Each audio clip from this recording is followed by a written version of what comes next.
পাপা কি করছো তুমি? চকলেট চকলেট কি খাচ্ছো? কাচি তুমি চকলেট খাচ্ছো আর ওইটা কি খাচ্ছো? কেক আর কি আছে ওখানে? জানো মিষ্টান্ন। ও আচ্ছা, কোথা দিয়ে এনেছো তুমি এটা? এটা কাদের বাড়ি থেকে আনলে? আমি তো আজকে পায়েস রান্না করিনি। কাদের বাড়ি থেকে এনেছো বলো?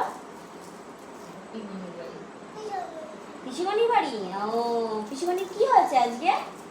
বার্থডে ও তুমি বার্থডেতে গেছিলে? তাহলে বার্থডেতে তোমাকে কি কি দিয়েছে? কি কি দিয়েছে বাবা? আগে বলো কি কি দিয়েছে? মিষ্টান্ন। আর কি দিয়েছে? চকলেট। আর কি দিয়েছে? ও আচ্ছা, তাহলে ভালো লাগে।